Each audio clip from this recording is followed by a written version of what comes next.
Hey Jabbers, we are back. We have been on a little hiatus. I've been on a maternity leave. Gabby's been busy with wedding season, and now she's enjoying some vacation.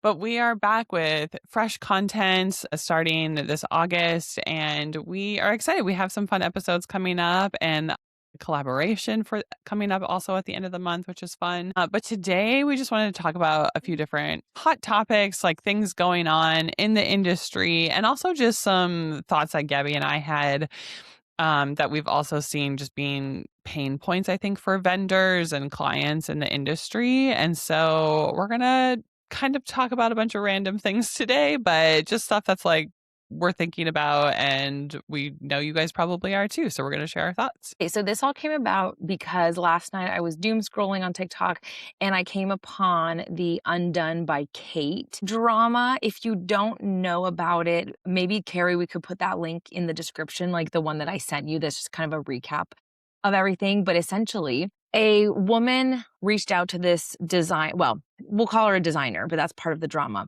a designer to have a custom wedding gown made for her. And essentially she goes in a few times for the fittings and things just aren't adding up. Like the actual dress itself looks different every single time she's going in to get it altered. And it's like the material's different, the top's different, like everything is just bizarre. And essentially she ends up canceling the dress a few weeks before the wedding because she is not confident that it's going to be done to her liking. And according to the business owner, she did give her a full refund. The business owner replied with a TikTok video and kind of explained her side of things, saying like, you have to trust the process, yada, yada. And I guess what this brought up, like there are two sides to every story and we don't know the absolute truth necessarily. But I think what this brought up, the conversation that Kari and I were having is like, no business owner is safe online these days. So essentially like small business owners are not safe anywhere for like any negative experience, which is really scary for us, right, Kari? Like we know things can happen and we are honest business owners and we do our best. But what are your thoughts on in general, how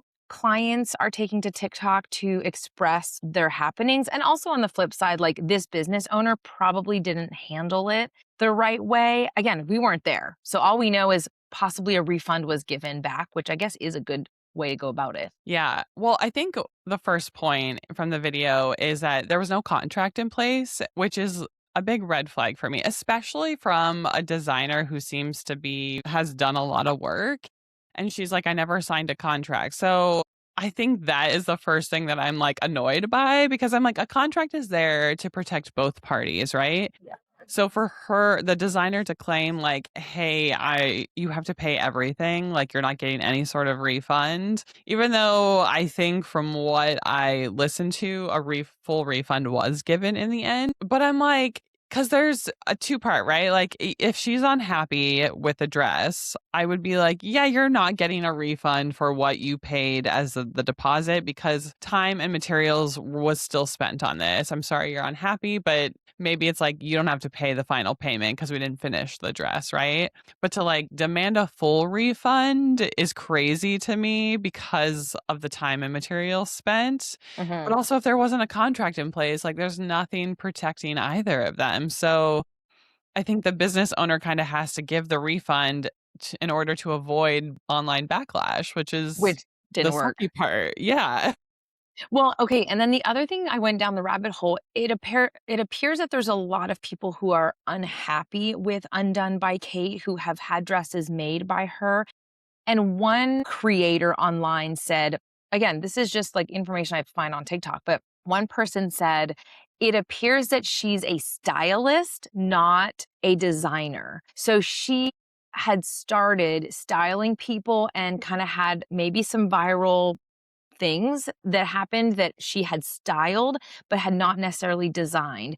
So I don't know what her internal process is when she's designing a dress. Is she outsourcing? Is she mocking it up, outsourcing it? But then the seamstress or the real designer did not have the in-person conversation with the client to actually know what the feedback was for the improvements. I have no idea. So I'm just wondering what, the scary part is this person trying to to offer a service that they're not experienced in, and it is really letting down clients? Or are they just trying to make it and they're really trying to grow their business by taking the next step, which is designing gowns, but they need more experience, you know? Yeah, because isn't Undone by Kate was like a different entity? Like her name was something different, I thought, as a designer, and she was going through this other company to design. I don't know, maybe I misunderstood You that. might be right.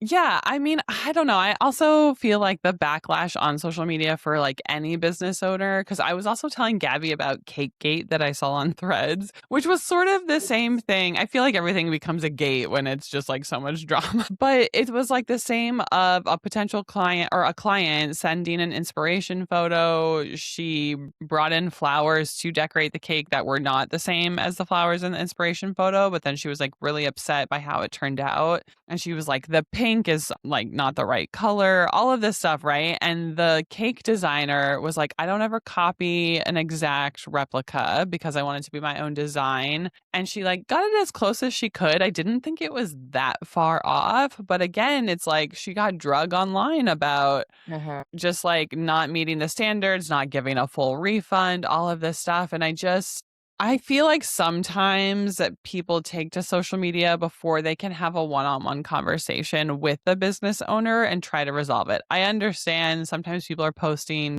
receipts of like text messages, emails, and they're still unhappy. But I feel like sometimes it doesn't get to that point. It's like people are just posting online to like get Yeah. they want out of it and have the small business refund them and to feel vindicated, I think. And I don't agree with it. I'm like, I don't Yeah. think you need to go online and bash somebody, especially a small business owner, if they tried to make it right Mhm. or they were sticking to their contract. Like, Yes. I'm sorry for potential like clients, but like you signed a contract. So that means you are losing out on money if you're unhappy in the end. Like it is what it is. You signed a contract. And for those Right. of you that didn't, it's like you need to get a contract in place. Yeah. Ugh, I agree. It is like 20 years ago, people weren't doing that. You know, you were handling it in person or over email. I guess I go into it giving the benefit of the doubt, right? That this person, the business owner wasn't malintended, you know? Mhm. And so how can they make it right? And as a good business owner, your goal is to make it right. If you did something that you messed up or you could have done better or they didn't get the service, the quality of service that you gave other people or that you're showcasing online, then yeah, you got to make it right. And Mhm. I really think this online stuff is so dangerous and so detrimental. On the flip side, I will say that in calling people out who are doing things wrongly is kind of helping us. So, like, for example, if, after COVID, we had an influx of people joining the wedding industry because it's a low bar in a way, because you don't really have to have a degree, you don't have major certifications. Not everyone needs a business license, so it is a low barrier to entry. And so a bunch of people are coming in. They think they're going to be planning parties and they're charging very little. And their service reflects that. I mean, of course, they don't Mhm. have the years of experience that all of us have. And so now we have a generation of people who are expecting these $800 a day coordinators, but perhaps they haven't lived through the experience of what that actually looks like to have an $800 a day coordinator versus an $18,000. Yeah. And so would appreciate a little bit more calling out of people who are, I guess to your point, maybe they should address it in private first and say, Right. "Hey, I feel like I was misled on your services and you're claiming to be doing all of this, but it was so chaotic when we thought we were hiring a professional and you're not." But like, man, yeah, it's rough out there. I think we're in an era of entrepreneurship is like the new dream, right? Like Yeah. everybody's like, be an entrepreneur, make your own money, 10, 20, 30K months. And it's like, not everybody is meant to be a business owner. And I've worked with some people who I'm like, you're not a great business owner. Like maybe you're great at what you do, but like the business side of things, you just can't handle. So it's like, why don't you go work for somebody that is still a small business and you can be great at what you do, but you don't have to Hmm. handle the business Hmm. side of things. That's a good And point. I think that's, like, why like you said, I know so many people who are like, I planned my own wedding and now I'm a wedding planner. I launched my business. And I'm like, okay, if that's like your only experience, that's not really a great starting point for you because you're going to quickly realize how different that those two are. But I just feel like everybody wants to be a business owner, even if they're not good at that craft, just because they're like, I mean, online, I see people all the time who are like, I should be a wedding planner. These people are Mm, raking in the money. And I'm like, we're not. Like, do you know how many hours is like spent on your wedding and like I guess the expertise and the time that we've had to put into this and like learn in order to deliver mhm. a good service.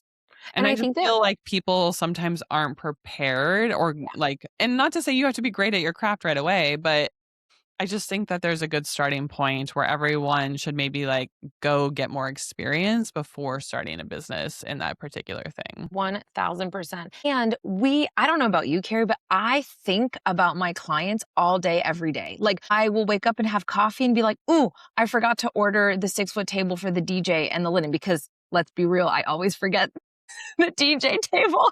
So sorry. Until the very last moment I have to look at my order. But I think about stuff all the time. Like I woke up Yeah. this morning, I bounced out of bed and I was like, I have to edit something on the design board for so and so. I like think about it. And so yeah, we're charging because our brains, first of all, it's high stress. I purchased a business called the Creek Dinners in Nashville, and it is exactly what it says. It is a dinner experience in the creek. And I made a few posts. It already had a huge following on Instagram, like 30 some thousand. And I Oh, made I a didn't know few that. posts. Yeah, no, it's a big thing. And so I made a few posts recently to kind of reactivate the business. It had been kind of dormant for a little bit. And I got a ton, like some posts went viral. I had like a ton of people engaging, responding. And obviously there's some naysayer, like what about the snakes in the creek and, whatever. But Just let the us live. I know, like just it's outside, like relax. And so the worst people were two other business owners, but they're both women, by the way, which I just think is even extra mean. Two other business owners who have a creek dinner experience as well. Hmm. One of them is a catering company, the other one is a magazine, and they offer a creek dinner experience in their own unique way. We are exclusively just a creek dinner experience. Right. So the backstory about it is all three of us, I say us, but the previous owner obviously started more or less together. And at some point, everyone was offering their own part of the Creek dinner. And then it split and everyone went on their own way to make their own Creek dinner experience. But they were starting to write nasty things on my Instagram posts. And so I deleted the message and I went to message them privately because I am not going to get into an online back and forth, as good as that would feel. And kind of to your point, Carrie, how you're like, people are coming and speaking publicly because they want to feel vindicated and they want like to make sure people know that they are right and they know their side of the story. And I understand that's a human behavior. We want to feel that way. Mhm. But I was like, I just know how this can turn around and bite me. And so I messaged them privately and I was like, hey, I'm the new business owner. I'm just a girl. I'm just over here trying to do and I was like, but what I really was saying is like, I actually believe there is room for all of us here. I'm not trying to poach your people. I don't want you to poach my people. We are offering different experiences with different chefs and different locations, different creeks, like whatever, different times of the year. I was like, as a wedding planner that's competing with 56 other wedding planners in a tiny town, well, a city, but whatever, I have no trouble sharing the Right. space. And so they actually softened up. They actually wrote back Okay. and they were like, okay, well, we're glad you're here. And yeah, noted. So I was like, What I guess I'm curious, what did you post that triggered them so badly? Because obviously if they were already aware of this right. business, your business, I don't understand like what upset them so much because obviously if all three of them did it together and then they all broke off, Yeah. like you would just be like, yeah, there's a respect for that. Plus, also, who started it initially? Or what was it like the previous owner and he brought them onto it? Well, from what I understand is the previous owner had the wine portion of it, the Mm, winery itself that had the creek. So the winery had the creek behind it. One of the teams was hired to be the caterer, and maybe the other team was focusing on it for the magazine. I'm a little unsure of the exact details, but my understanding is kind of a group effort. Everyone was there together doing their own part of it. They are just bitter that we exist. One of the things that did happen that I didn't know is, so when I bought the business, I was given a Google Drive of past photos. Some of the photos were from the original dinners where everybody was mm, involved, and everybody is claiming to own the rights to those photos. So oh, so the first post that I posted, not knowing, I posted one of the photos where everyone was there. I didn't know. And they came at me, these are not your photos. Nah, nah. And I said, listen, I'm happy to remove it. Just so you know, I've just bought this. I'm coming in blindly. It doesn't say. And at the end of the day, they don't really own the photos anyway, but right. I literally didn't want to rock the boat. And so then actually I will say, so I had this conversation with them separately. All was good. And I recently posted an AI photo of a Halloween dinner in the creek because I just launched a special Halloween dinner ticket for October 30th. And Oh, I don't have fun. any decor, like photos of Halloween. So I want to make it spooky and like kind of, Yeah. and I say very clearly at the top, the Instagram tags it as AI info. And I write at the Yeah. bottom, this photo is AI. And Right. one of the ladies again comes back and she's like, this is AI. And I wrote, and You're like, yeah, no shit. yeah, yeah. Like I literally replied, yes, it is. And we mentioned it. And so I'm like, this woman is not happy for me to use any real photos, not happy for me to use any AI photos, but I just literally think there's a little bit of a threat. I'm a little bit of a threat right now because the account had been silent since March Mm. 2026. And now I've revived it and they thought maybe they were I done. mean, since March of this year, that's not even that long. I Like, know it's not even that long, but now they're like, they need to damn, this calm girl knows down. what she's doing. Yeah, probably. Yeah.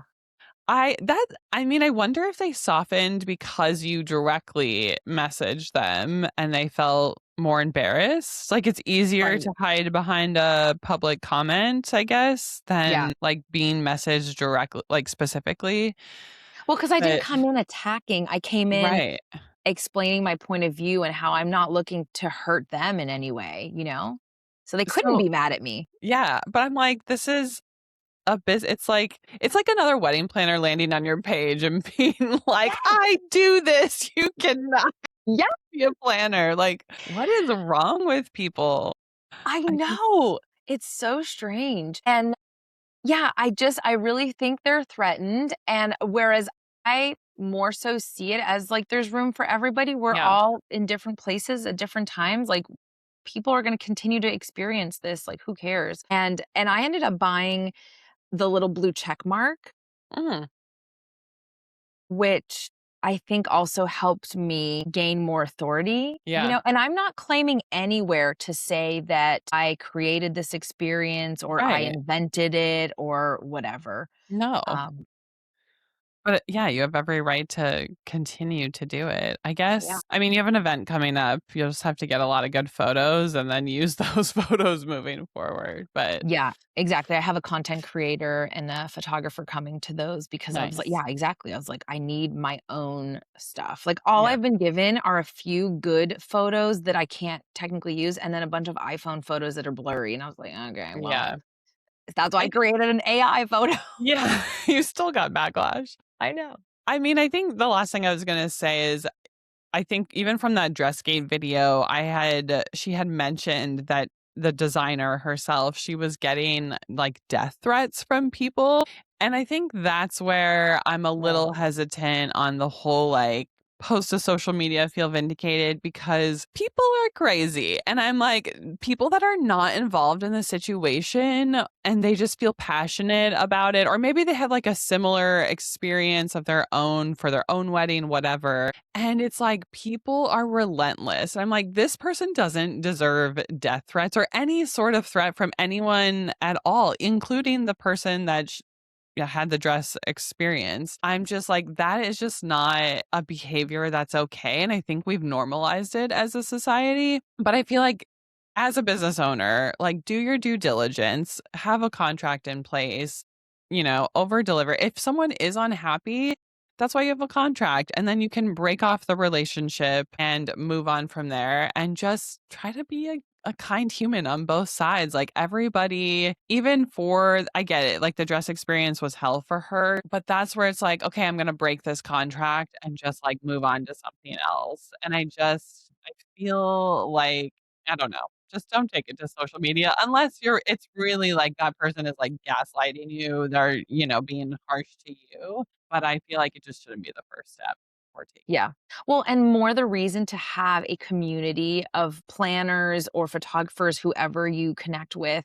Might I plug the Abundance group because I haven't in a while, but my obsession with that group. But literally, I've been now a member for 2 years because when stuff like this happens, you need those people as a sounding board, Mm, to bounce off. And sometimes Carrie, you and I text back and forth about yeah, things that happen, and it's like, am I crazy or are they right. crazy or like what happened in this industry? Where did we go? Where did we get lost? So yeah, having that group, not being by yourself, because it can get to your head and you can really spiral about things like this. And gosh, if you ever feel threatened, like of course call authorities, please. Like if Right. something cyberbullying is a true concern nowadays. But yeah, the more you can address privately, the better. And I feel like at the end of the day too, like the majority of us small business owners in the wedding industry are great at our job. We're very like We're proud. honest. Yeah, we're honest. And I just think the few stories that get out there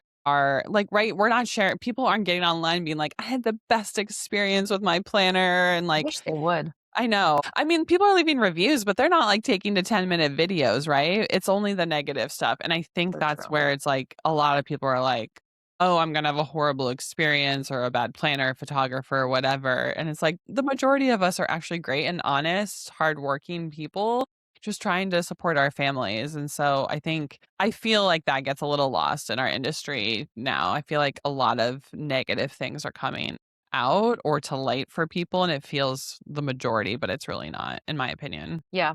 No, I'm so glad we talked about this and we obviously had a lot to say. So if you guys listening have more that you want to add to this conversation, please send us a DM or come join us on Substack. We give you an extra bonus episode there every month and we can dive deeper into more details. And obviously, like we've been doing Substack for probably close to a year now. If there's something different that you guys want to see in Substack, or you want to do, I don't know, maybe it's a live Q&A that we do, Carrie, or maybe it's something else, please come let us know. Like we're still in the early stages of our podcast growth, and we really want to make it tailored to what you guys need and topics that you're interested in hearing about. So as always, be sure to like and subscribe if you're not already subscribed here, and share it with a friend that you think would love this episode. And we'll see you next week. Bye. Bye.